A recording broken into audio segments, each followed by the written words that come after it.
भाई chess board वाला example तो आप लोगों को समझ में आ ही गया होगा, जो सर रिचर्ड फेनमैन वाला एग्जांपल दिया था, जो उन्होंने कहा था चेस बोर्ड वाला, और एच.सी. वर्मा सर की किताब कॉन्सेप्ट्स ऑफ फिजिक्स में दिया गया वो एग्जांपल। अब ऐसे ही आप देखो फिजिक्स को ऐसे समझ लो कि नेचर क्या है, क्रिकेट है, आप ऑब्जर्वर हो, आप हमारे साइंटिस्ट हो, और आप देखो एक रन क्या कहता है, दो रन क्या कहता है, चौका क्या कहता है, छक्का क्या कहता है। एक्सपीरियंस प्लेयर यहाँ पे कौन है, हमारा एम्पायर जी। अंपायर साहब बताएं कि नो बॉल क्या है, ये क्या है, वो क्या है। तो भाई इसी तरीके से क्या है बेसिक रूल्स, कि दो रन क्या है, एक रन क्या है, चौका क्या है, छक्का क्या है, एक ओवर में कितनी बॉल होती है। ये चीज तो बेसिक रूल है, ये तो बेयर मिनिमम है किसी चीज को समझने के लिए। बाकी उसकी कॉम्प्लेक्सिटीज कौन बताते हैं, एक्सपर्ट, जो कौन है, अंपायर साहब हमारे। तो ये चीज आप लोगों को समझ में आई। ऐसी आप जैसे बीजीएमआई देखो, बीजीएमआई में भी तो खेलने के कुछ रूल होते हैं कि आप अपने खुद के टीममेट को एलिमिनेट नहीं कर सकते। आपके पास एक गन को लोड करने में कुछ स्पेसिफिक टाइम होता है, एक रिकॉल करने का टाइम होता है। तो भाई आप ऐसे समझ सकते हो कि नेचर भी इन्हीं गेम्स की तरह है, चेस की तरह है, क्रिकेट की तरह है, आज के जमाने में बीजीएमआई की तरह है। और आप देख देख के इनसे क्या कर रहे हो, रूल्स बना रहे हो, लॉज बना रहे हो, और वही क्या बन रहे हैं, वो फिजिक्स बन रहे हैं। समझ में आई चीज। हाँ, तो व्हाट इज फिजिक्स तो समझ में आ गया। अब देखो फिजिक्स को आप जब एक्सप्रेस करते हो, आप किस लैंग्वेज में करते हो। आपको एक फॉर्मूला याद होगा, आपने क्या लिखा होगा, F is equal to G m1 m2 by r square. अब देखो क्या ये आपने किसकी भाषा में लिखा, स्क्वायर, ये वो, मल्टीप्लाई, डिवाइड, ये तो मैथ्स आ गई। तो क्या फिजिक्स और मैथ्स का रिश्ता बहुत पुराना नहीं है। ऐसी आप स्पीड वेलोसिटी को देखो कैसे लिखते हो, velocity is equal to change in displacement by change in time. और देखो आप इसको आगे कैसे लिखते हो, ds by dt, ds by dt में लिखते हो ना। हाँ, तो ये क्या है, ये डिफरेंशिएशन आ गया, ये आपका मल्टीप्लिकेशन चल रहा है, ये डिफरेंशिएशन चल रहा है, ये डेल्टा, ये भी आपको क्या चल रहा है, मैथमेटिक्स की भाषा। तो आप फिजिक्स को किस लैंग्वेज में एक्सप्रेस करते हो, मैथ्स की मदद से। तो देखो फिजिक्स क्या है हमारा, फिजिक्स तो हमारा क्या है, हमारा थॉट है, कि हाँ जी क्या है फिजिक्स, थॉट है जी। हमने सोचा ऐसा फेनोमेनन होता है, लेकिन इसका एक्सप्रेशन क्या है, इसका एक्सप्रेशन क्या है, अगर कोई थॉट है उसे आप एक्सप्रेस भी तो करोगे, उसी एक्सप्रेशन का नाम क्या पड़ा, मैथमेटिक्स।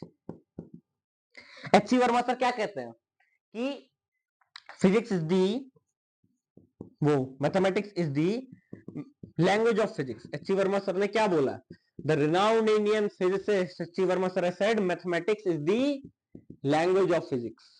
क्यों, क्योंकि आप देखो ना कि जो थॉट था उसको आपने किस भाषा में एक्सप्रेस करा, गणित की भाषा में। जैसे आप यहाँ पे देखो फिजिक्स क्या होगी, ये जी दो बॉल्स रखी हैं, एक का मास m1, एक का मास m2, दो बॉडीज रखी हैं। हाँ जी, ये क्या है जी, हमारी फिजिक्स है। पहले हम फिजिक्स की बात करते हैं, ठीक है। और फिजिक्स क्या कहेगी जी, कि ये है और इनके बीच की, इनके सेंटर के बीच की दूरी क्या है, r है। ठीक है, इनके सेंटर के बीच की दूरी क्या है, r है, यही तो कहेगी फिजिक्स। हाँ जी, फिजिक्स तो यही कहेगी इनके सेंटर के बीच की दूरी r है। थोड़ा साफ साफ बनाते हैं, ऐसे फील नहीं आता ना अगर अच्छा सा डायग्राम ना बनाओ, थोड़ा अच्छा सा डायग्राम बनाते हैं आगे। ठीक है, ले ली दो बॉल्स, m1 मास और m2 मास की, इनके सेंटर्स के बीच की दूरी क्या है, r है। तो ये फोर्स क्या है, ग्रेविटेशन की फोर्स है। फोर्स कौन सी जी, ग्रेविटेशन, लॉ ऑफ ग्रेविटेशन है जी हमारा। लॉ ऑफ ग्रेविटेशन फिजिक्स की भाषा में थॉट में कैसे लिखा जाएगा, कि the force is directly proportional to the masses, directly proportional to the masses, directly proportional to the product of the masses on which it acts, and the force is inversely proportional to the square of the distance between the centers of the two bodies, inversely proportional to the square of the distance between the centre of the two bodies. ठीक है, और इसको inverse square law कहते हैं। तो physics की भाषा हुई कि थ्योरी में हमने बात समझाई, लेकिन इसको एक्सप्रेस कैसे करा हमने, मैथमेटिक्स की भाषा में। कि हमने उस लाइन को क्या बोला, कि जो हमारी ग्रेविटेशनल फोर्स है वो क्या, प्रोडक्ट है दोनों मासेस का।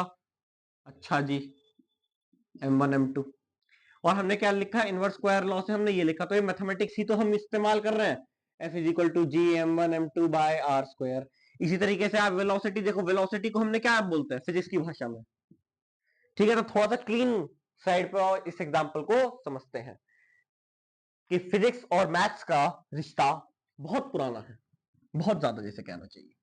और ये चीज अगर आप लोग मेरे क्लास 9 10 के जेई नीट फाउंडेशन वाले कोर्स देख के आए बैठे हो, तो आपको पता ही है कि हम कितनी ज्यादा हैवी मैथमेटिक्स यूज करते हैं उन वाले कोर्सेज में, जो आपकी एनसीईआरटी में या बोर्ड के सिलेबस में नहीं होती है। तो किसके बीच का रिलेशन है, फिजिक्स एंड मैथ्स।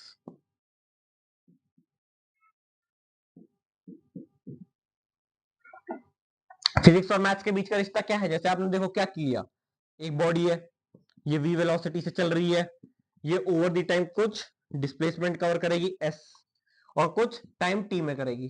तो इसको आप फिजिक्स की लैंग्वेज में क्या लिखोगे? फिजिक्स की लैंग्वेज, फिजिक्स क्या है कि वेलोसिटी क्या है? Displacement per unit time. Velocity is change in displacement, कि डिस्प्लेसमेंट में कितना चेंज हुआ, change in displacement per unit time. लेकिन इसका क्या प्रैक्टिकल एप्लीकेशन है? अरे भाई ये चीज आपने फिजिक्स में लिख दी, थॉट है हमारा कि वेलोसिटी क्या है, change in displacement per unit time. लेकिन इसको आप एक्सप्रेस तो मैथमेटिक्स में ही करोगे।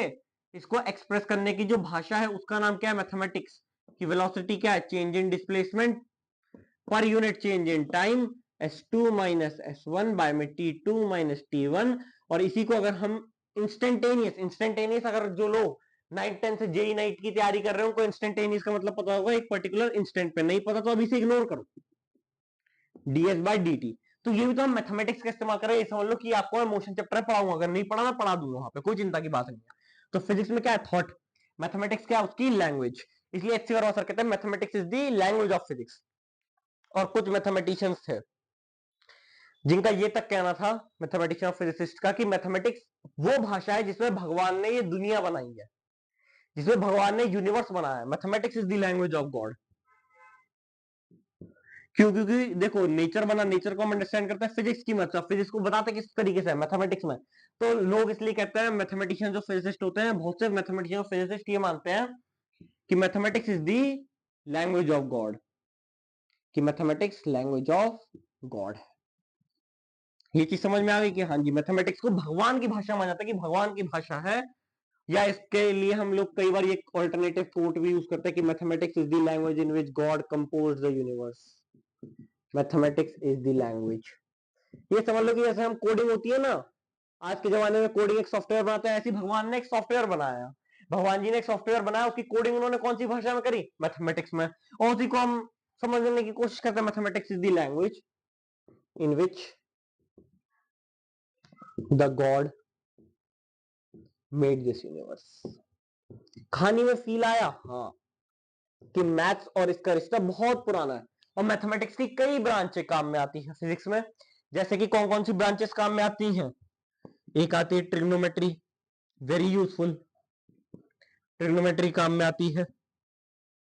रेशियो एंड प्रोपोर्शन काम में आते हैं, क्योंकि रेशियो बहुत जगह लिए जाते हैं, रेशियो प्रोपोर्शन काम में आते हैं। कैलकुलस काम आता है, डिफरेंशिएशन इंटीग्रेशन। मैंने आपको 9th 10th की वीडियोस में थोड़ा बताया, भी और भी आएंगी 9th 10th की तो नहीं पता लगेगा।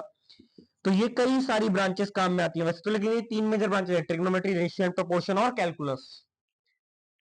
ये तो काम में आती ही है। तो ये होती है फिजिक्स और गणित के बीच का रिश्ता। समझ में आया? हाँ जी, फिजिक्स और गणित के बीच में रिश्ता तो है और बहुत पुराना है। ये समझ लो कि अगर फिजिक्स राजा है तो मैथमेटिक्स उसका क्या है? चीफ मिनिस्टर है, प्राइम मिनिस्टर है मैथमेटिक्स उसका। कि ये राजा है, राजा को एक बहुत, ये समझ लो अकबर बीरबल की जोड़ी है, अलग नहीं हो सकती है। ये अकबर है तो सोचने वाले बीरबल हैं, बताने वाले बात को। तो अकबर बीरबल की जोड़ी है, जैसे फिजिक्स और गणित की जोड़ी है ना, वो अकबर बीरबल की जोड़ी जैसी है। समझ लो इस तरीके से, ठीक है? अकबर बीरबल है ये साइंस के। ठीक है, तो समझ में आ गया? हाँ जी समझ में आ गया, बिल्कुल समझ में आ गया। अब लोग कह रहा है बीरबल की खिचड़ी मैथ्स की खिचड़ी। हाँ, मैथ्स में खिचड़ी हुई चीज बन जाती है, पता है। समझ में आया कॉन्सेप्ट? हाँ, कॉन्सेप्ट तो समझ में आया। अब देखो, अब दो इंपॉर्टेंट फिनोमिनन की बात करूंगा आप लोगों से, यूनिफिकेशन और रिडक्शनिज्म की, और उसके बाद करूंगा कि हमें पूरे 2 साल में पढ़ना क्या क्या है। मैं 9th 10th के जो जे नीट फाउंडेशन कोर्स है उनमें भी काफी चीजें कवर करा रखी, लेकिन यहाँ पे इन पर्टिकुलर हमें क्या पढ़ना है वो चीज पढ़ेंगे। और उसके बाद थोड़ा सा accuracy in physics, scope and excitement of physics और टेक्नोलॉजी एंड फिजिक्स का रिश्ता जोड़ के देखेंगे। ठीक है? और बहुत से स्टूडेंट्स का ये सोच रहे हो कि जो हमारी फोर्सेस के बेसिक टाइप्स होते हैं, मोशन की बेसिक डेफिनेशन, ये सब क्यों नहीं करा रहे? अगर मेरे को फोर्सेज या उसके टाइप्स या फंडामेंटल फोर्सेज ये सब पढ़ाना होगा, जो काफी किताबों में स्टार्टिंग में होता है, काफी टीचर स्टार्टिंग में पढ़ाते हैं, काफी बाद में पढ़ाते हैं, तो मैं फोर्सेज में पढ़ाऊंगी। कि अच्छी वर्मा सर की किताब जो कॉन्सेप्ट ऑफ फिजिक्स है, उसे फंडामेंटल फोर्सेज की बात भी फोर्सेज चैप्टर की स्टार्टिंग में, द फोर्सेज नाम से चैप्टर है वहां पे, तो उसमें अच्छी वर्मा सर ने बात करी, तो मैं भी उसी चैप्टर में ही बात करूंगा। एनएलएम में आपसे बात करेंगे, यहाँ उस बारे में बात नहीं करेंगे। ठीक है? तो ये क्या है? फिजिक्स और ये मैथमेटिक्स। चलो फिजिक्स और मैथ्स का रिश्ता समझ में आ गया। अब हम बात करेंगे यूनिफिकेशन और रिडक्शनिज्म की, कि यूनिफिकेशन और रिडक्शनिज्म का काम क्या होता है। चलो भाई यूनिफिकेशन और रिडक्शनिज्म की बात करेंगे आपसे। आ जाओ, पॉज करके नोट कर लेना ये चीजें। मेन लेक्चर नंबर में पहले बता रहा हूं कि मेन जो बातें होंगी हमारी वो लेक्चर नंबर 3 से होंगी, इससे पहले अभी हमारी कोई मेन बात नहीं होगी। लेक्चर नंबर ये कौन सा है हमारा, दूसरा लेक्चर चल रहा है हमारा पहले टॉपिक का। इसका क्या आएगा टॉपिक 2, जो क्या होगा हमारा लेक्चर नंबर 3 की यूनिट्स का। लेक्चर 4 से मेन बातें चालू होंगी हमारी। पहले 3 तो बस समझने के लिए, कॉन्सेप्ट की गहराई। चलो बड़े आगे। चलो भाई अगली चीज यूनिफिकेशन। ये क्या है, दो फंडामेंटल प्रोसेसेस हैं फिजिक्स में, यूनिफिकेशन एंड रिडक्शनिज्म, दो फंडामेंटल प्रोसेसेस। यूनिफिकेशन का क्या मतलब होता है, जब हम ये वर्ड हिस्ट्री में सुना करते थे 9th-10th में, अगर कभी पढ़ी हो हिस्ट्री भाई ढंग से, लोग कह रहे हैं हम तो 10th में हिस्ट्री रट के आ गए थे। भाई यूनिफिकेशन पढ़ा नहीं कि जर्मनी का यूनिफिकेशन हुआ, इटली का यूनिफिकेशन हुआ, ये चीजें पता है ना आप लोगों को कि जर्मनी का यूनिफिकेशन हुआ, किस राजा ने कराया था बता देना, उनके कौन से वो मंत्री थे जिन्होंने कराया था, मुझे याद है, कौन ने बता देना आप लोग, ठीक है। इटली का याद है या भूल गए सब, कह रहे 11वीं में आके 10वीं हमने पीछे छोड़ दी, हमने उसे याद नहीं करा था, हमने उड़ती उड़ती से पढ़ ली थी नाम कि अच्छा अच्छा इन्होंने करा था, इन्होंने गुजीबी मजीनी ये वो सब लोग थे, उड़ती उड़ती पढ़ के खत्म कर दी है ना। तो यूनिफिकेशन क्या होता है, देखो यूनिफिकेशन में क्या होता था, वहां पे छोटे छोटे छोटे छोटे छोटे छोटे साम्राज्य हुआ करते थे, उनको जोड़ के उन्होंने एक बड़ा किंगडम बनाया था। जैसे इटली था, इटली क्या था, 7, इटली में जो आज का हमारा मॉडर्न इटली है इस टाइप का सा कुछ दिखता है इटली, उसके अंदर 7 प्रांत थे, इस टाइप के 7 प्रांत थे, 7 रीजन थे, उसके अंदर 7 छोटे छोटे किंगडम्स थे।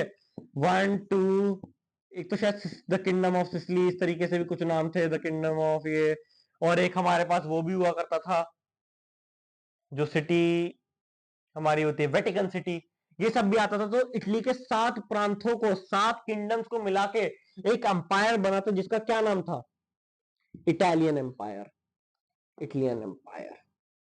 और इसको क्या नाम दिया गया कि ये क्या है, इसको क्या बोला गया, यूनिफिकेशन ऑफ इटली।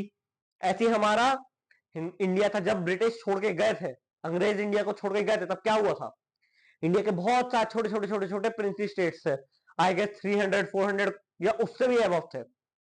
तो हमारे लौह पुरुष कौन थे, iron man of India Sardar Vallabh भाई पटेल जी, उन्होंने क्या किया, उन सभी प्रांतों को एक साथ लाके खड़ा कर दिया और एक यूनिफाइड इंडिया बनाया कि ये यूनियन ऑफ इंडिया जी, ये पूरा भारत है हमारा।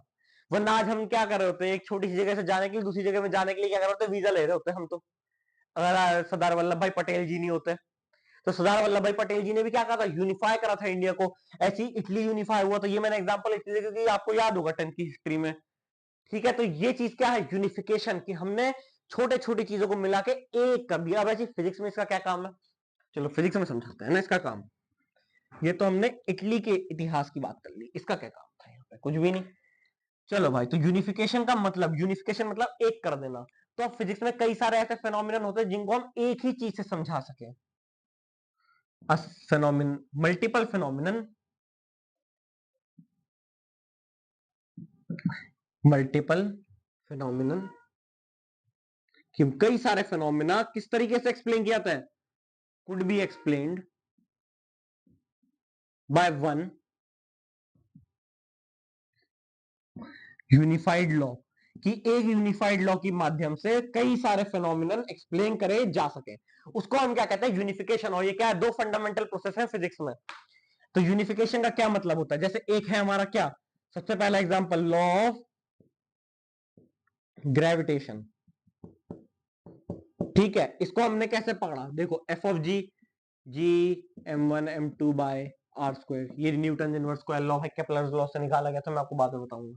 जब क्लास 9th की फिजिक्स आ रही होगी, जेई नीट फाउंडेशन की, क्लास 9th के बहुत कम लेक्चर है, 2-3 पढ़े, 10th के ज्यादा पढ़े यूट्यूब पे अभी, लेकिन 9th के भी आएंगे, और 11th में भी केपलर्स लॉ में ये चीज पढ़ा दूंगा दोबारा से। अब देखो भाई, ये आ गई value G m1 m2 by r square. अब ऐसी आप क्या पकड़ोगे यहाँ पे, अब देखो इसको हम mg के बराबर भी लिखते हैं अगर अर्थ के केस में हो। ये किसका केस है जी, अर्थ का, हाँ जी। तो हम इसको किसके बराबर रखते हैं, m g is equal to G m capital m, ये अर्थ का मास, इसे काट दो, तो जी की भी वैल्यू क्या है, G m by r square. तो इसी फिनोमिनन से हम अर्थ की ग्रेविटी को भी एक्सप्लेन कर रहे हैं और यूनिवर्स में भी ग्रेविटी को एक्सप्लेन कर रहे हैं। तो ये कैसे हो रहा है, इस फिनोमिनन से हम किस चीज को एक्सप्लेन कर पा रहे हैं, देखो ये सब इसी से ही तो बनी है। सबसे पहली बात कि ऐसे देखो हम अपने नॉर्मल सराउंडिंग्स को एक्सप्लेन कर पा रहे हैं कि नॉर्मल सराउंडिंग्स में क्या हो रहा है, बताओ नॉर्मल सराउंडिंग्स में क्या हो रहा है कि अगर कोई पेड़ है उससे एक सेब गिर रहा है तो हम इसे एक्सप्लेन तो कर पा रहे हैं। मेरे हाथ से ये पेन छूट रहा है, ये जी मेरे हाथ में एक पेन है, ये रहा ये पेन जी, ये पेन नीचे गिर रहा है, क्यों गिर रहा है, क्योंकि हम लॉ ऑफ ग्रेविटी को मानते हैं। ठीक है, मेरे हाथ से नीचे गिरा और यहां से टकरा कर छूट गया। चलो, ऐसी हम इससे और चीजें क्या बता सकते हैं कि मून का मोशन अराउंड अर्थ, कि जो हमारा मून है, हमारा चंदा मामा है, वो अर्थ के इर्द गिर्द घूमते, ये भी किससे एक्सप्लेन हो रहा है, लॉ ऑफ ग्रेविटेशन से, कि ये हमारी अर्थ और ये रहे हमारे जी चंदा मामा, चंदा मामा। ठीक है, हाँ जी, ये क्या है जी, हमारा चंदा मामा। चलो भाई, चंदा मामा बना दिए। इसी तरीके से हम क्या बता सकते हैं, motion of planets around sun, sun के इर्द गिर्द भी तो प्लैनेट घूमते हैं।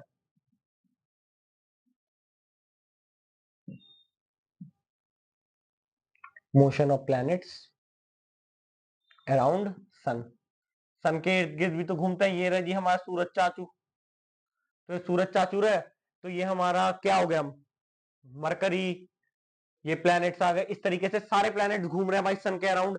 क्यों, क्योंकि सन भी इन पे ग्रेविटेशनल पुल एक्सर्ट करते हैं। उसकी वैल्यू हम इस फॉर्मूले से निकाल सकते हैं कि अगर हमें सन का मास दे दी जाए, प्लैनेट का मास दे दिया जाए, इनके बीच के सेंटर्स के बीच की डिस्टेंस दे दी जाए और जी की वैल्यू हम इसको निकाल सकते हैं। ठीक है, इसी तरीके से और भी फिनोमिनन होते हैं, कोई ये एक फिनोमिना थोड़ी है। हमारे पास क्या है जी, सैटेलाइट्स। हम इनकी मदद से सैटेलाइट भी लॉन्च करते हैं ग्रेविटी के लॉ को ये अप्लाई करके, न्यूटन अंकल के। सैटेलाइट्स क्या है, ये जी हमारी अर्थ है और अर्थ के इर्द गिर्द क्या है, सैटेलाइट्स है।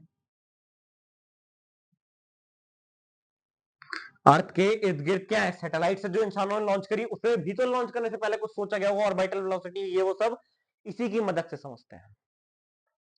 समझ में आई मेरी बात कुछ कुछ, हाँ, कि हमने एक कई सारे फिनोमिनन की, सेब नीचे गिर रहा है, पेन नीचे गिर रहा है, सैटेलाइट अर्थ के अराउंड घूमना, मून का अर्थ के अराउंड घूमना, प्लैनेट्स का सन के अराउंड घूमना, कई सारे फिनोमिनन को एक ही रूल की मदद से एक्सप्लेन कर दिया। उसको हमने क्या बोला, यूनिफिकेशन। यूनिफिकेशन का एक और एग्जांपल दें, चलो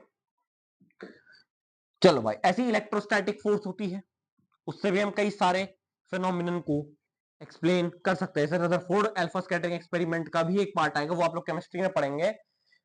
ठीक है, मैं यहाँ पे वो नहीं बताऊंगा, थोड़ा सा एक्सप्लेन करूंगा बस, जिससे आप समझ सको कि एफ इलेक्ट्रोस्टैटिक क्या होती है।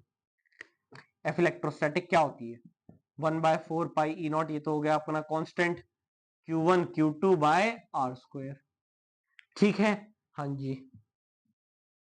अब ये भी क्या था, हमारा एक थॉट था, हमने क्या बोला कि प्रोडक्ट ऑफ चार्जेस के प्रोपोर्शनल होगा, इनवर्सली प्रोपोर्शनल होगा चार्जेस के बीच की दूरी के। तो और ये क्या गया, कांस्टेंट के। चलो, अब इसे समझो क्या होता है कि हम इसकी मदद से क्या क्या निकाल सकते हैं। इसकी मदद से हम कोई भी इलेक्ट्रॉन, मान लो हमें पता हो कि ये चीज है, हम किसी इलेक्ट्रॉन के मोशन के बारे में एक्सप्लेन कर सकते हैं अराउंड इट्स न्यूक्लियस। हाँ जी, और इसी से हम रदरफोर्ड अल्फा स्कैटरिंग एक्सपेरिमेंट में क्या कर सकते हैं कि ये चीज आईजी पास में, यहाँ पे ये इलेक्ट्रॉन घूम रहा है, ये अल्फा पार्टिकल है जो हमारा हीलियम+2 का आयन है, याद है कुछ नौवीं का, हाँ जी। तो यहाँ पे कितनी दूरी पे रुक जाएगा, ये दूरी निकालना, ये सारे काम हम इसी एक फॉर्मूले की मदद से कर सकते हैं। तो कई सारे फिनोमिनन को एक्सप्लेन कर रहा है कि चार्जेस आए, चार्जेस ये हुए, डिस्टेंस इनके बीच का इतना हुआ, इतनी इसकी वैल्यू होगी। तो ये भी कई सारे फिनोमिनन को एक साथ अकेले एक्सप्लेन कर सकता है। अल्फा पार्टिकल स्कैटरिंग एक्सपेरिमेंट, ये न्यूक्लियस का इर्द गिर्द घूमना, तो ये भी कई सारे फिनोमिनन को एक ही लॉ की मदद से एक्सप्लेन कर सकता है। चलो भाई, समझ में आई ये वाली कहानी, हाँ जी। बोर्ड थोड़ा हो गया है गंदा। चलो, अब हम रिडक्शनिज्म को पढ़ते हैं, आ जाओ। अब ऐसे ही हम रिडक्शनिज्म पढ़ेंगे। अब देखो, रिडक्शनिज्म, रिडक्शन क्या होता है, मतलब घटा देना। तो क्या आप फिजिक्स को घटा दोगे, नहीं। इसके अंदर क्या होगा कि आप चीजों को तोड़ तोड़ के पढ़ोगे, कि छोटा छोटा तोड़ तोड़ के पढ़ते जाओगे। ताकि आप उसे बेटर अंडरस्टैंड कर सको।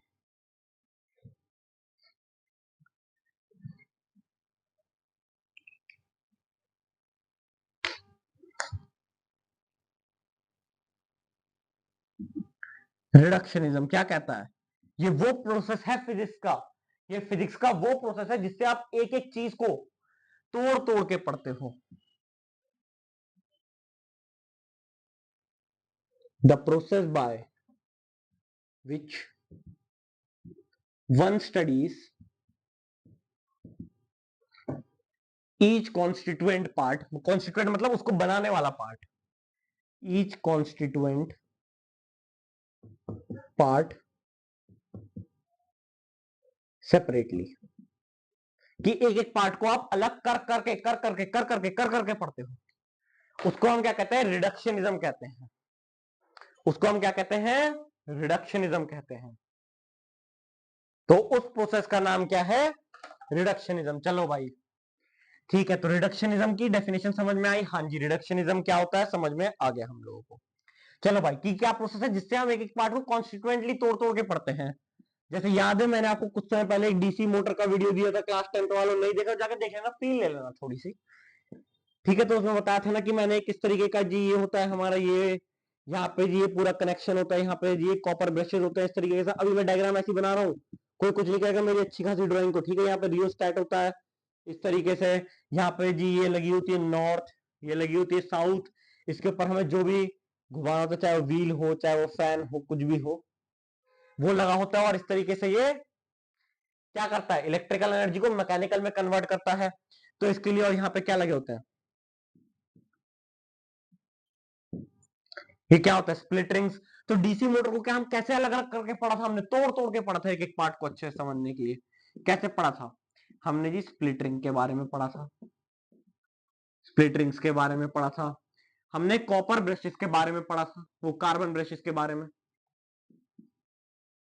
कि जी हमने कार्बन के ब्रशेस क्यों लगाए, हमने रियोस्टैट का यूज समझा था, हमने रियोस्टैट का यूज समझा था, हमने बैटरी का यूज समझा था, हमने मैग्नेट्स का यूज समझा था, हमने एक एक पार्ट को तोड़ तोड़ के पढ़ा था, हमने एक एक पार्ट को तोड़ तोड़ के पढ़ा था। क्यों पढ़ा था? ताकि हम इसको अच्छे से अंडरस्टैंड कर सके। हमने इस कॉइल के बारे में पढ़ा, हमने एक एक चीज को तोड़ तोड़ के पढ़ा। क्यों पढ़ा? ताकि हमें इसे अच्छे से समझ सके। एक एक पार्ट को हमने तोड़ा, उसकी फिजिक्स को समझा कि उसका काम क्या है, जिससे हम इसे समझ सके। इसका क्या काम होता है? डेप्थ। इसका काम क्या होता है? एक टॉपिक को डेप्थ में समझना। इसका काम करता है एक एक टॉपिक को डेप्थ में समझना। ठीक है, ऐसी हमारा एसी जनरेटर होता है, ऐसी हमारा ट्रांसफार्मर होता है। ट्रांसफार्मर के अंदर क्या होती है? प्लेट्स होती हैं, वायर्स होती हैं, इलेक्ट्रिकल कनेक्टिविटी होती है। ऐसी मैं आपको एक ट्रांसफार्मर का एग्जांपल दूं, ऐसी आप पकड़ो ट्रांसफार्मर का एग्जांपल। ट्रांसफार्मर्स, एक साइड मोटा एक साइड वायर पतला। तो हमने क्या किया था? हमने एक एक पार्ट को, इसकी जो प्लेट्स थी, हमने इसकी प्लेट्स को, नंबर ऑफ टर्न्स को, हमने एक एक चीज को कैसे पढ़ा था? हमने क्या पढ़ा था? हमने इसे तोड़ तोड़ के पढ़ा था। हमने इसकी वायर्स के बारे में पढ़ा था, हमने इसकी शीट्स के बारे में पढ़ा था, हमने इसके नंबर ऑफ टर्न्स तक के बारे में पढ़ा था। हमने एक एक पार्ट को तोड़ तोड़ के पढ़ा था। क्यों? ताकि हम इस ट्रांसफार्मर को अच्छी तरीके से समझ सकें। तो एक एक पार्ट को डेप्थ में समझने के लिए हम क्या करते हैं? रिडक्शनिज्म का यूज करते हैं। ऐसी रिडक्शनिज्म का मेजर यूज पता है क्या है पूरी फिजिक्स में? सबसे मेजर यूज पता है रिडक्शनिज्म का कहां हुआ है? क्वांटम मैकेनिक्स में। रिडक्शनिज्म का सबसे मेजर यूज कहां हुआ है? क्वांटम मैकेनिक्स में। क्वांटम मैकेनिक्स जो आपका एटॉमिक स्ट्रक्चर है उसके अंदर।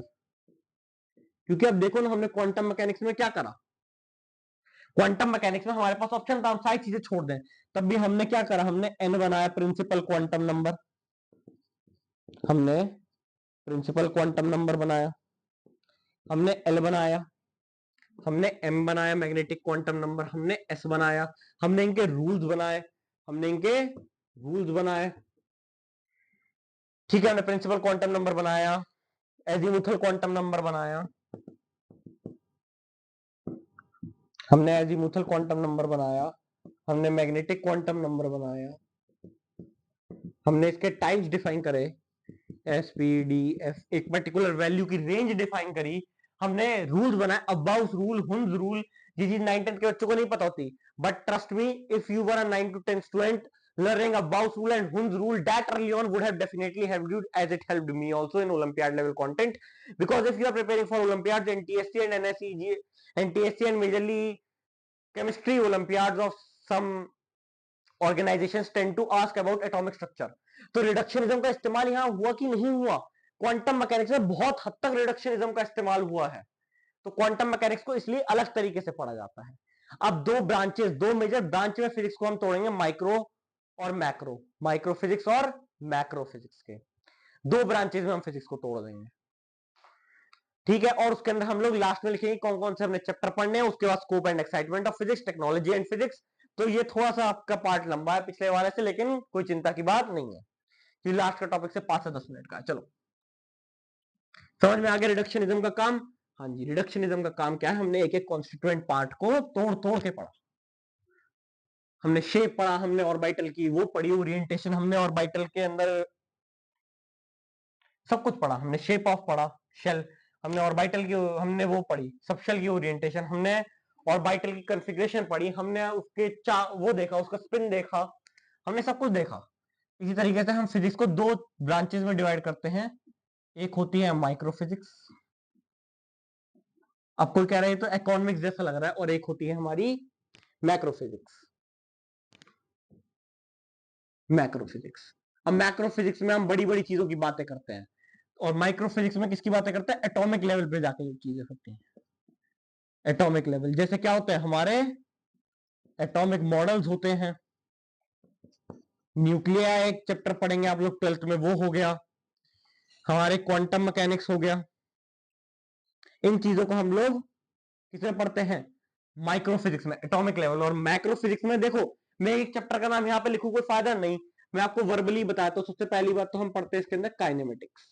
काइनेमेटिक्स में कई सारे चैप्टर आते हैं, जैसे मोशन इन 1D आ जाएगा, वेक्टर आ जाएगा, मोशन इन 2D प्रोजेक्टाइल और सर्कुलर मोशन आ जाएगा, एनएलएम आ जाएगा, आपका वर्क पावर एनर्जी आ जाएगा, सेंटर ऑफ मास आ जाएगा, रोटेशनल मोशन आ जाएगा, ग्रेविटेशन आ जाएगा, फ्लूइड मैकेनिक्स आ जाएगा, और प्रॉपर्टीज ऑफ मैटर जो हमारे सॉलिड्स होते हैं वो आ जाएगा। और साथ ही साथ में हमारा इसके अंदर क्या आ जाएगा, यही पार्ट आएगा। इसके बाद हमारा आ जाता है वेव्स। वेव्स का इस्तेमाल क्या होगा, वेव्स कहाँ आएगा, एसएचएम में आएगा, ऑसिलेशन एंड वेव्स चैप्टर में आएगा, साउंड में आएगा। और इसका बेसिक मैं आपको 9th वाले बच्चों को भी पढ़ाऊंगा जब 9th का कोर्स आएगा। वेव्स के बाद क्या आता है बताओ मुझे, थर्मोडाइनमिक्स आएगा आपका। थर्मोडाइनमिक्स में भी चैप्टर होंगे हमारे, जो रेडिएशन होते हैं, ब्लैक बॉडी रेडिएशन हो गया, या थर्मल प्रॉपर्टीज ऑफ मैटर हो गया, उसके अंदर बहुत सारी चीजों उसका रेडिएशन वाला चैप्टर पाएंगे। उसका thermodynamics, calorimetry, heat transfer, kinetic theory of gases. उसके बाद और केमिस्ट्री में तो थर्मोडायनेमिक्स इतना लंबा है कि पूछो मत, केमिस्ट्री में तो उसके 6-7 चैप्टर हैं। अगर आप 11th की केमिस्ट्री में उठाओ, आपको किताब में तो सिर्फ एक थर्मोडायनेमिक्स मिलेगा एनसीईआरटी में। ज्यादा टीचर जो जेई के लिए भी केमिस्ट्री पढ़ा रहे हैं वो आपको एक थर्मोडायनेमिक्स पढ़ा के खत्म कर देंगे। बट अगर आप एक्चुअल में, तो बहुत होता है, गैसीय स्टेट आएगा, आइडियल गैस स्टेट, उसका दूसरा चैप्टर आएगा real gas and it's graphs. उसके बाद क्या आएगा, उसके बाद आएगा यूडियोमेट्री, यूडियोमेट्री आएगा, लिक्विड स्टेट के बेसिक्स आएंगे, उसका इंस्ट्रूमेंट्स के basic, barometer, manometer, faulty barometer, manometer, इनके प्रिंसिपल्स आएंगे, पेलोड कैपेसिटीज आएंगी। यही 5 चैप्टर होगा। छठा क्या होगा, सॉलिड स्टेट हो गया, सॉलिड स्टेट 11वीं में पढ़ना। उसका 8वां कोर थर्मोडायनेमिक्स, उसका 9वां application of thermodynamics and Gibbs free energy. तो एक आधी किताब के बराबर ही होता है, और फिजिक्स में थोड़ा सा छोटा है थर्मोडायनेमिक्स। Kinematics, waves, thermodynamics. क्या होता है, रे ऑप्टिक्स, रे ऑप्टिक्स और वेव्स को मिला के वेव ऑप्टिक्स भी इन्हीं का पार्ट है, ठीक है। रे ऑप्टिक्स, वेव ऑप्टिक्स भी, रे ऑप्टिक्स तो आप लोगों को पता है, 9th-10th के भी लेक्चर्स भी आ रहे हैं, मिरर फॉर्मूला, ये वो सब, मिरर, लेंसेज, रिफ्रैक्शन, रिफ्लेक्शन, ये सब। वेव ऑप्टिक्स आप लोगों को अभी नहीं पता, बाद में पता लग जाएगा, ठीक है। यंग्स डबल स्लिट एक्सपेरिमेंट, ये वो सब चीजें आती हैं, kinematics, waves, thermodynamics, ray optics, wave optics. और क्या आएगा सोचो, इसके अलावा क्या हो सकता है, सोचो थोड़ा सा, इसके अलावा क्या आएगा, इलेक्ट्रिसिटी। लेकिन इलेक्ट्रिसिटी में ये चीज याद रखना, इलेक्ट्रोमैग्नेटिक वेव्स में भी, कि इसका कुछ पार्ट हमारा माइक्रो फिजिक्स से भी लिंक्ड है। तो ऐसा नहीं कि माइक्रो और मैक्रो के बीच में कोई कनेक्शन नहीं है, क्योंकि यहाँ पे हम इलेक्ट्रॉन के मोशन की बात करते हैं। मैं आपको वो भी बताऊंगा, जो वेलोसिटी होती है इलेक्ट्रॉन के, उसके अंदर उसका नाम क्या होता है, मैं 9th-10th के बच्चों को वो चीज पढ़ाऊंगा, क्योंकि 9th-10th के ओलंपियाड्स में उसका नाम पूछ सकते हैं, लेकिन प्रॉपर इक्वेशन एक्सप्रेशन सवालों के साथ कराऊंगा वो भी। तो माइक्रो फिजिक्स और मैक्रो फिजिक्स, तो आपकी काइनेमेटिक्स 11th में है, वेव्स 11th में है, थर्मोडायनेमिक्स 11th में है। ये तीन है, ये 3 ब्रांचेस 12th में है, और ये भी मेजरली 12th में, बट इसका मेजर पार्ट आप लोग 11th की chemistry chapter number 2 atomic structure, one of the biggest chapter of class 11th chemistry में पढ़ लेंगे, माइक्रोफिजिक्स का मेजर पार्ट। ठीक है, समझ में आया? चलो भाई, अब इसके आगे क्या होता है, यूजेस ऑफ फिजिक्स, फिजिक्स हमारे किस किस काम आती है। चलो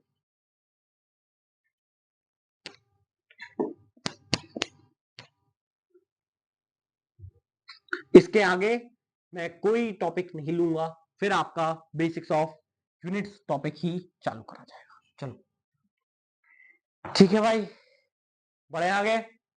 चलो, यूजेस ऑफ फिजिक्स, फिजिक्स का इस्तेमाल होता कैसे है। तो भाई देखो, फिजिक्स का इतिहास के बारे में एक बात बताऊं कि जो हमारे वेद और शास्त्रों में भी लिखी थी फिजिक्स के बारे में, हमारे जी जो है भौतिक विज्ञान, इसके बारे में तो हमारे वेदास और शास्त्रार्थ में लिखा ही था, हमारे वेदास और शास्त्रार्थ में इसके बारे में लिखा था। भौतिक विज्ञान, द साइंस ऑफ भौतिक, अर्थ, नेचर, उसको भौतिक विज्ञान कहा गया था। ठीक है, तो हमारे वेदास और शास्त्रार्थ में इस बारे में लिखा था। और दूसरी बात आपको पता है, जो हमारी 15th सेंचुरी ग्रीस की बात कर रहा हूं, 15th सेंचुरी ग्रीक वर्ड था एक। अब देखो भाई, मेरे को ग्रीस पढ़नी नहीं आती है तो कोई मुझे कुछ बोलेगा नहीं, ठीक है, ग्रीक वर्ड, ठीक है, जिसको हम लोगों ने ये लिखते थे। अब इसका क्या मतलब होता था, इसका मतलब होता था स्टडी ऑफ नेचर। तो study of nature, study of nature का ही क्या मतलब है, स्टडी ऑफ नेचर को ही तो फिजिक्स कहते हैं। हाँ जी। और इसके बाद कौन सा एरा आया, फॉर्मलाइजेशन। और फॉर्मलाइजेशन में तो कई सारे साइंटिस्ट है, जैसे sir Isaac Newton, sir Galileo Galilei, बहुत सारे ग्रेट साइंटिस्ट हमें इस एरा में देखने को मिले। उसके बाद क्या आया, क्वांटम फिजिक्स, क्वांटम फिजिक्स और न्यूक्लियर फिजिक्स का era, quantum physics plus nuclear physics. इसके अंदर तो हमें कई ग्रेट साइंटिस्ट देखने को मिले, जैसे सर एल्बर्ट आइंस्टीन की तो खैर थ्योरी ऑफ रिलेटिविटी थी, बट उनका स्पीशीज में भी बहुत काम था। श्रोडिंजर, हमें सर श्रोडिंजर देखने को मिले। और हमने सर अर्नस्ट रदरफोर्ड को देखा, सर नाइल्स बोर को देखा, हमने सर जे जे थॉमसन को देखा, हमने यूगन गोल्डस्टीन सर को देखा, हमने कई सारे इन लोगों को देखा क्वांटम फिजिक्स में। और क्वांटम फिजिक्स, न्यूक्लियर फिजिक्स में आप देखो, न्यूक्लियर फिजिक्स में जी जैसे सीवी रमन सर हुए, इन सबका कंट्रीब्यूशन रहा। होमी जे भाभा सर है हमारे इंडिया के great nuclear scientist, father of India nuclear programme, इन लोगों का एरा आया न्यूक्लियर फिजिक्स, इस बारे में बातें चलने लगी। तो ये ओवरऑल डेवलपमेंट हुई, वेदांत शास्त्र से निकली भौतिक विज्ञान, 15th सेंचुरी ग्रीक वर्ड बताया, स्टडी ऑफ नेचर, फॉर्मलाइजेशन हुआ, और इसका क्वांटम फिजिक्स और न्यूक्लियर फिजिक्स पे हमारा फोकस। तो फिजिक्स के यूज क्या होते हैं, सबसे पहली बात, to predict future, future predict करने के लिए। कैसे, कि अगर कोई बिल्डिंग है, आप उससे कोई चीज गिराओ, तो आप इक्वेशन ऑफ मोशन की मदद से क्या बता सकते हो कि वो कितनी देर में नीचे पहुंचेगी। हाँ जी, कितनी देर में नीचे पहुंचेगी और कितना टाइम लेगी, सब कुछ आप बता सकते हो। और सिर्फ इतना ही नहीं, आप माइक्रोस्कोपिक लेवल पे भी बातें बता सकते हो कि एक जी इलेक्ट्रॉन है फर्स्ट ऑर्बिटल में, इसकी वेलोसिटी कितनी होगी। तो आप चीजों को प्रिडिक्ट कर सकते हो कि ये चीज हो सकती है। तो फिजिक्स का काम क्या है, to predict future. Of future predict करने का ये मतलब नहीं कि आप सोचो फिजिक्स के फॉर्मूले लगा के, मैं देखता हूँ मेरी शादी किससे होगी, इस वाली से या उस वाली से, मेरी शादी किससे होगी, उस वाले से इस वाले से। फिजिक्स का काम ये वाला फ्यूचर बताना नहीं है, नेचर का फ्यूचर बताना काम है फिजिक्स का। ठीक है, चलो, टू प्रिडिक्ट फ्यूचर, तो फ्यूचर आपने प्रिडिक्ट कर दिया जी, ये ले लिया टू प्रिडिक्ट फ्यूचर। अब और क्या, फ्यूचर प्रिडिक्ट कर दिया आपने, और इसका काम क्या है, एक्सपेरिमेंटेशन, कि आप एक्सपेरिमेंट करके देखते हो, क्योंकि क्या है, नेचर की ही तो बात है। एक्सपेरिमेंटेशन, फिजिक्स का काम किस में आता है, एक्सपेरिमेंटेशन में आता है। हाँ, कि आप एक्सपेरिमेंट करते हो, चीजों को वेरीफाई करते हो, नेचर को अंडरस्टैंड करते हो। तो तीसरा इसका यूज क्या है, अंडरस्टैंडिंग द नेचर, कि नेचर को डिकोड करते हैं हम, अंडरस्टैंडिंग द नेचर। तो नेचर को अंडरस्टैंड करने का काम, अभी मैंने आपको चेस बोर्ड वाला एग्जांपल पिछले वीडियो में दिया, understanding the nature, experimentation to predict the future. और क्या क्या इसका काम है, मेन काम क्या है, कि फिजिक्स की मदद से हम क्या बना रहे हैं, टेक्नोलॉजी बना रहे हैं। फिजिक्स की मदद से हमारा काम क्या है, टू मेक टेक्नोलॉजी। फिजिक्स की मदद से हमारा काम क्या है, टू मेक टेक्नोलॉजी। फिजिक्स की मदद से हम टेक्नोलॉजी बनाते हैं। अब टेक्नोलॉजी और फिजिक्स का रिश्ता क्या है, ये बहुत पुराना है, तो ये वाली चीज मैं आपको बताऊंगा। ठीक है, फिजिक्स का काम क्या है, फ्यूचर बताना, एक्सपेरिमेंटेशन करना, नेचर को समझना और नए फेनोमिनन को डिस्कवर करना, न्यू फेनोमिनन को डिस्कवर करना, और साथ ही साथ में टेक्नोलॉजी को बनाना कि आप फिजिक्स की मदद से, आपको पता है एक जो आईआईटीज होते हैं इनके अंदर एक कोर्स होता है इंजीनियरिंग फिजिक्स नाम का, इसकी भी नाम की एक बीटेक होती है। इसमें फिजिक्स के प्रिंसिपल्स होते हैं, इसको आप अप्लाई करके इंजीनियरिंग करते हैं, कि मतलब जो हमारे नेचर के एलिमेंट्स हैं उनको बनाते हैं, मतलब नेचर एलिमेंट्स से आपने वो बनाया, कुछ बनाई, कोई मशीन बनाई, कुछ बनाया, तो आप फिजिक्स को अप्लाई करके इंजीनियरिंग करते हैं। तो फिजिक्स के तो कई सारे यूजेस हैं। अब टेक्नोलॉजी और फिजिक्स का रिश्ता समझते हैं, 2-4 मिनट और लगेगा, उसके बाद टेक्नोलॉजी और फिजिक्स का रिश्ता भी क्लियर हो जाएगा। ठीक है, कि फिजिक्स के क्या क्या काम है, बताओ यार, फिजिक्स के काम बताने पड़ रहे हैं। किताब में लिखा है, किताबों में लिखा होता है, टॉपिक तो पढ़ा रहे हैं, वरना कोई बात नहीं, इसकी कोई ऐसी नीड भी नहीं। चलो चलो, फिजिक्स एंड टेक्नोलॉजी, चलो भाई, फिजिक्स एंड टेक्नोलॉजी। चलो भाई, फिजिक्स और टेक्नोलॉजी की सबसे पहली बात, फिजिक्स किसको राइज देती है, physics gives rise to technology, physics gives rise to technology, technology को बढ़ावा देती है फिजिक्स। क्योंकि देखो, आपने एक नेचर का एलिमेंट समझा, उससे आपने एक प्रिंसिपल बनाया, उसी प्रिंसिपल की मदद से हम क्या करते हैं, टेक्नोलॉजी को राइज देते हैं। अच्छा, तो कैसे होता है, थोड़ी सी कहानी समझो, कि ऐसे इलेक्ट्रोमैग्नेटिक वेव्स एग्जिस्ट करती थी। हाँ जी, इलेक्ट्रोमैग्नेटिक वेव्स एग्जिस्ट करती थी, ईएम वेव्स जिन्हें हम कहते हैं। इलेक्ट्रोमैग्नेटिक वेव्स को ट्रैवल करने के लिए कोई मीडियम एज सच नहीं चाहिए था, कि हम कोई मीडियम प्रोवाइड करें, नहीं चाहिए ही नहीं। साउंड को ट्रैवल करने के लिए क्या है, मीडियम चाहिए, इलेक्ट्रोमैग्नेटिक वेव्स को मीडियम नहीं चाहिए। तो इसकी मदद से क्या आया, आज हमारे पास क्या है, वायरलेस कम्युनिकेशन। वायरलेस कम्युनिकेशन, जैसे आप देखो कि अभी देखो अमेरिकन कोर्ट्स ने क्या रूल किया है, कि इसमें किसका कंट्रीब्यूशन था, sir Nikola Tesla. Sir Nikola Tesla ने कई सारे पार्ट्स तैयार करे थे जो रेडियो की फंक्शनिंग में, जैसे हमारा क्या है, रेडियो, रेडियो वेव्स। तो क्या है, सर निकोला टेस्ला ने कई सारे फंक्शनल पार्ट्स बनाए थे रेडियो के, फंक्शनल पार्ट्स। तो अमेरिकन कोर्ट्स ने इस बात को मान्यता दी है कि सर निकोला टेस्ला ने भी कई सारे फंक्शनल पार्ट्स बनाए थे जो रेडियो के उसमें यूज हो रहे थे। इसी तरीके से क्या हुआ, वायरलेस टेक्नोलॉजी आई, ये चीज सर निकोला टेस्ला ने बनाई, सर मार्कोनी ने बनाया। मार्कोनी साहब को तो क्या कहा जाता है कि रेडियो कम्युनिकेशन के फादर हैं। सर मार्कोनी ने क्या किया, रेडियो का एक पहला प्रोटोटाइप बना के हमें दिया। तो सर निकोला टेस्ला ने फंक्शनल पार्ट्स बनाए, सर मार्कोनी ने इनका इस्तेमाल किया, और भी कई चीजों का इस्तेमाल किया। हालांकि कुछ पेटेंट सर मार्कोनी के नेग्लेक्ट कर दिए कोर्ट ने, कहा कि वो पार्ट सर निकोला टेस्ला ने बनाया था।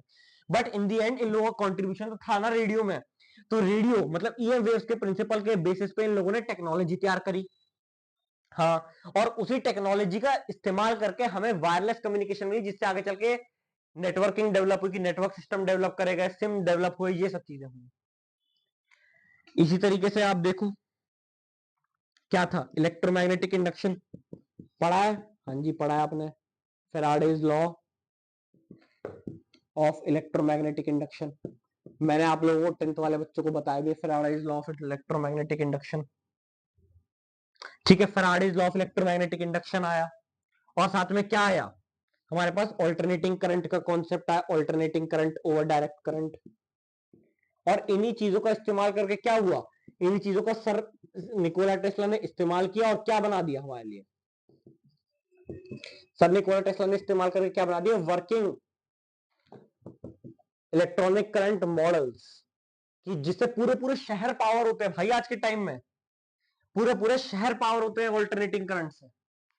इतना बढ़िया चीज उन्होंने, कि ये जो बनी है फिजिक्स, इससे सर निकोला टेस्ला ने ऐसे ऐसे वर्किंग मॉडल बनाए जिनकी आज वैल्यूएशन बिलियंस में, ट्रिलियंस में भी जा सकती थी।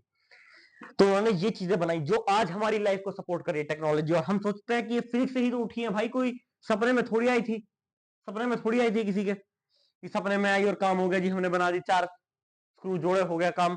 नहीं, ऐसा थोड़ी होता है। और इसी से हमें और क्या मिला, एसी जनरेटर हमें मिला, इसी प्रिंसिपल पे बेस्ड हमें एसी जनरेटर मिला। तभी मैंने ये सारे टॉपिक्स पढ़ाए थे आप लोगों को, पता है आप लोगों को। 9th-10th वालों को, क्यों नहीं, एसी जनरेटर उनके सिलेबस में अच्छे से समझ आ जाएगा।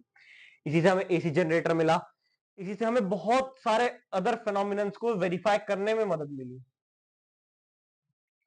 ठीक है, तो ये चीज समझ में आ गई कि हमने क्या किया, इलेक्ट्रोमैग्नेटिक वेव से wireless communication I, electromagnetic induction और अल्टरनेटिंग करंट से सर निकोला टेस्ला के वर्किंग मॉडल्स आए, एसी जनरेटर आए, कई सारे फेनोमिनन्स वेरीफाई हुए।